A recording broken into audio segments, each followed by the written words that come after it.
Assalamualaikum warahmatullahi wabarakatuh. Halo Sobat ASN semua, selamat datang di podcast Smart Governance. Pada episode kali ini, kita akan membahas tema yang menarik nih, yaitu good practice versus bad practice dalam mewujudkan smart governance. Di era digital saat ini, pemerintah dituntut untuk menjadi lebih cepat, transparan, akuntabel, dan inovatif. Namun, di lapangan masih ada praktik-praktik yang menjadi contoh baik maupun contoh buruk dalam pelayanan publik dan tata kelola pemerintahan. Pada kesempatan kali ini sudah hadir nih tiga narasumber keren dari masing-masing instansi. Coba perkenalan diri dong. Ya, izin memperkenalkan diri. Saya Naufal Hadi Meivindo dari instansi Badan Kepegawaian Daerah Provinsi Jambi. Halo, izin memperkenalkan diri. Saya Yolanda Putri Filarius dari Dinas Sosial Kependudukan dan Pencatatan Sipil Provinsi Jambi. Izin memperkenalkan diri, saya Muhammad Sidki Ramiza dari Satpol PP Kabupaten Muaro Jambi. Baiklah, saya Yolanda Rizita STRIP akan membawa jalannya podcast ini sampai nanti pembahasannya. Kita mulai dari yang pertama dulu nih, sebelum masuk ke pembahasan. Sebenarnya apa sih makna smart governance menurut rekan-rekan sekalian? Coba dari BKD Provinsi terlebih dahulu. Ya, terima kasih. Menurut kami, smart governance adalah tata kelola pemerintahan yang memanfaatkan teknologi, sistem kerja yang profesional, serta pelayanan publik yang transparan dan akuntabel untuk meningkatkan kualitas pelayanan kepada masyarakat. Nah, dalam perspektif manajemen ASN, smart governance berkaitan erat dengan penerapan sistem merit, pengembangan kompetensi ASN, digitalisasi layanan pegawaian, serta peningkatan profesionalisme ASN. Baik, kalau dari Dinsos Dukcapil Provinsi, gimana pendapatnya tentang smart governance? Baik, bagi kami, smart governance berarti pelayanan publik yang mudah untuk diakses masyarakat, cepat, transparan, juga tentunya berbasis digital. Nah, untuk contohnya, terkhususnya pada bidang Dukcapil sendiri, pelayanan administrasi kependudukan secara online melalui aplikasi digital dan juga identitas kependudukan digital atau sering kita dengar dengan IKD. Nah, untuk rekan-rekan narasumber, apa sudah aktivasi akun IKD atau belum? Kalau belum, segera ya, karena IKD dapat mempermudah kita loh. Oke, jangan lupa ya diaktifasi semuanya. Kalau gitu, pasti pendapatnya beda nih dari Satpol PP Kabupaten Muaro Jambi. Gimana pendapatnya tentang smart governance? Smart governance berarti penegakan ketertiban umum yang humanis, kolaboratif, dan memanfaatkan teknologi informasi dalam pelaporan maupun koordinasi lapangan. Itu aja. Oke, sudah kita mengerti ya apa itu smart governance dari tiga narasumber kita ini. Kita masuk nih ke good practice yang pertama. Misalnya di BKD Provinsi, apa sih praktik-praktik baik yang sudah dilaksanakan di sana? Nah, dari BKD sendiri, salah satu good practice yang saat ini mulai diterapkan adalah penerapan sistem merit ASN dalam pengelolaan kepegawaian. Nah, beberapa bentuk implementasinya antara lain yang pertama manajemen talenta ASN, yang kedua asesmen kompetensi, yang ketiga promosi jabatan berbasis kinerja, yang keempat digitalisasi data kepegawaian. Nah, dengan sistem tersebut, proses pengembangan karir ASN menjadi lebih objektif, transparan, dan berbasis kompetensi, bukan karena kedekatan pribadi ataupun faktor non-profesional lainnya. Terus apa yang menjadi keberhasilan dari praktik-praktik baik ini? Keberhasilannya yang pertama yaitu meningkatkan profesionalisme ASN. Setelah itu menciptakan persaingan kerja yang sehat. Yang ketiga, meningkatkan motivasi pegawai untuk terus berkembang. Setelah itu mengurangi yang namanya praktik nepotisme. Yang terakhir, meningkatkan kualitas pelayanan publik. Nah, selain itu, digitalisasi kepegawaian juga membuat proses administrasi menjadi lebih cepat, efisien, dan mudah dipantau secara transparan. Terus nih, kami pengen tahu nih gimana cara memperluas supaya praktik baik, baik ini tetap berjalan. Nah, menurut kami dari BKD ada beberapa langkah penting. Yang pertama yaitu meningkatkan pelatihan dan pengembangan kompetensi ASN tersebut. Setelah itu memperkuat budaya kerja berbasis kinerja. Setelah itu mengembangkan aplikasi manajemen ASN yang terintegrasi serta memperkuat pengawasan penerapan sistem merit di seluruh OPD yang ada di Provinsi Jambi karena keberhasilan good smart governance tidak hanya bergantung pada teknologi tetapi juga pada kualitas SDM ASN yang menjalankannya.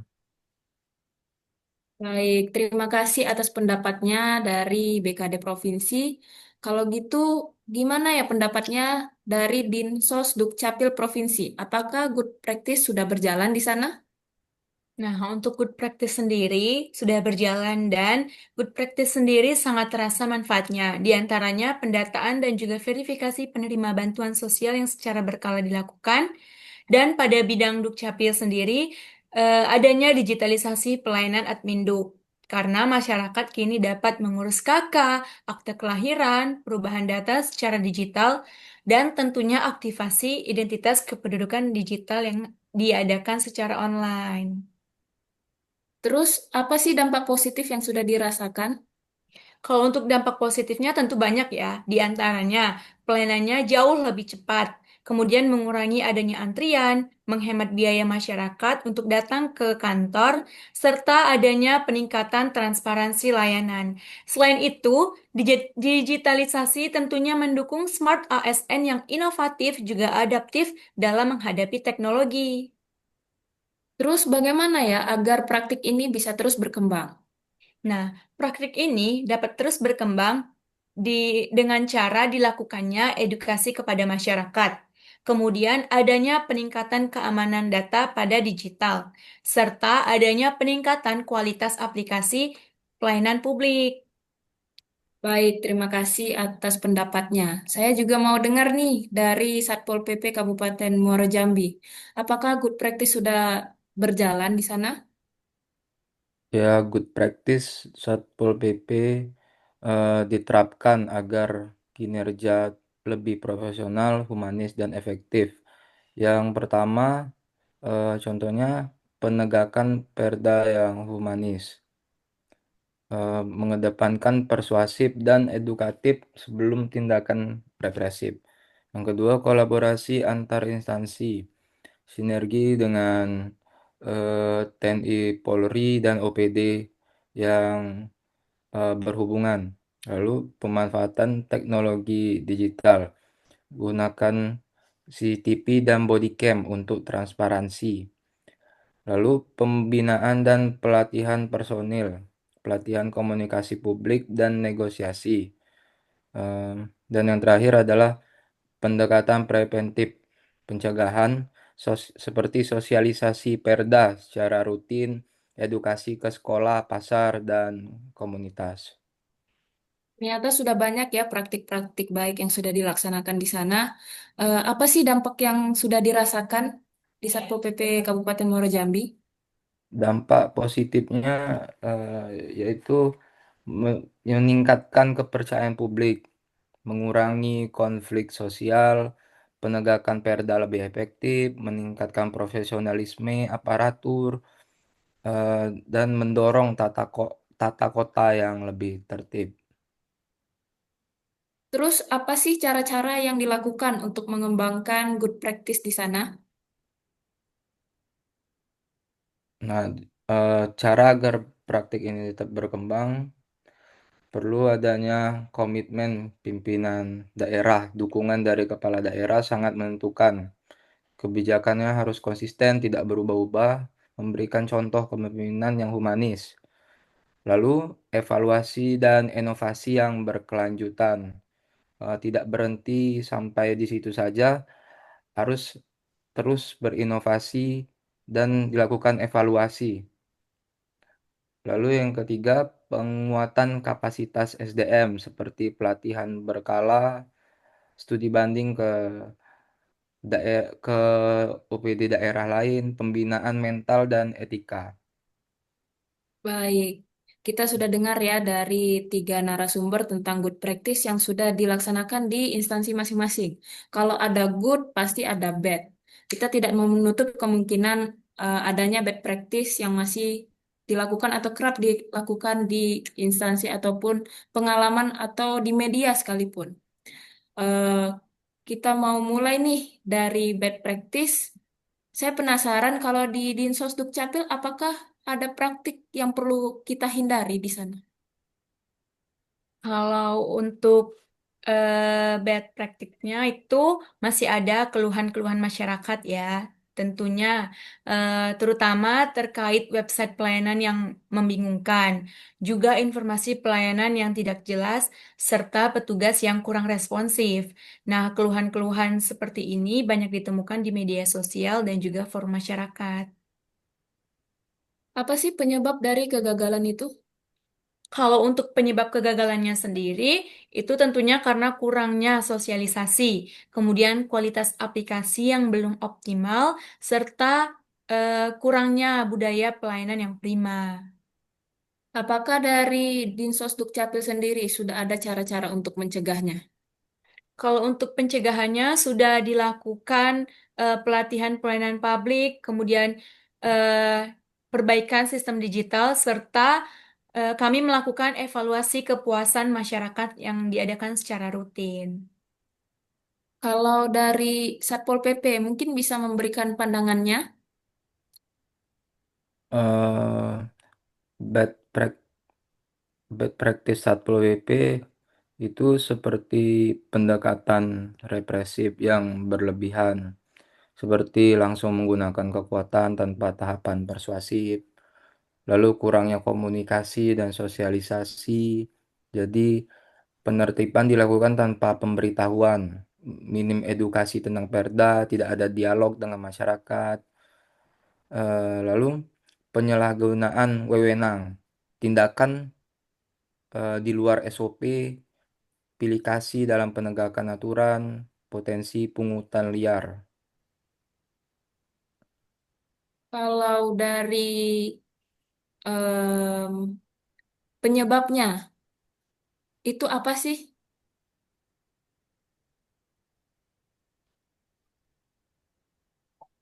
Seperti yang saya bilang tadi itu, penyebab dari pendekatan represif itu adalah tindakan kasar, seperti tindakan kasar, eh, kurang kurangnya komunikasi, minim edukasi tentang perda, penyalahgunaan wewenang, pilih kasih dalam penegakan aturan. Jadi solusinya gimana nih di Satpol PP sana? Solusi terbaiknya adalah tetap melakukan pendekatan humanis dan bertahap. Dahulukan edukasi dan dialog sebelum penertiban. Terapkan tahapan sosialisasi dahulu, baru peringatan, dan terakhir adalah tindakan. Yang kedua, perkuat SOP dan pengawasan internal. Susun SOP yang jelas untuk setiap jenis penertiban. Wajibkan dokumentasi seperti foto dan video pada setiap tindakan. Bentuk tim pengawas internal dan kanal pengaduan. Dan terakhir, peningkatan kompetensi SDM. Fokus pelatihannya adalah di komunikasi publik dan negosiasi. Kalau gitu, terima kasih atas pendapatnya. Saya juga mau dengerin nih pendapat dari BKD Provinsi.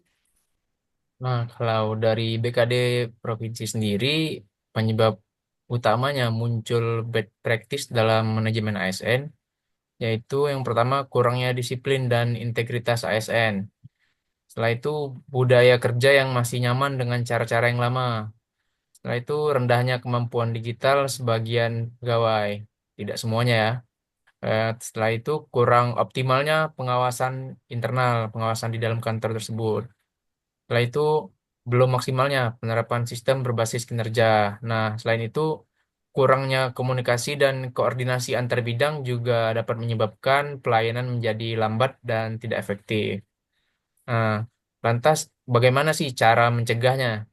Nah, cara mencegahnya dari BKD sendiri yaitu yang pertama meningkatkan pengawasan dan evaluasi kinerja dari ASN di kantor tersebut.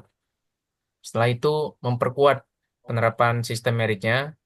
Setelah itu meningkatkan pelatihan kompetensi digital agar kemampuan digital merata. Semua ASN juga bisa. Setelah itu membangun budaya kerja yang disiplin dan profesional. Setelah itu memperkuat integritas dan etika dalam melayani masyarakat. Siapapun yang datang, kita tidak boleh memilih. Nah, pemanfaatan teknologi juga penting untuk meminimalisir pelayanan manual yang berpotensi menimbulkan adanya maladministrasi ataupun penyimpangan dalam hal pelayanan. Baik, kita sudah dengar ya bad practice dari masing-masing instansi yang harus kita hindari dan kita carikan solusi terbaiknya supaya menjadi lebih baik lagi. Kalau dikaitkan dengan Smart ASN dan manajemen ASN, apa sih yang menjadi pesan penting? Mulai dari BKD provinsi dulu nih.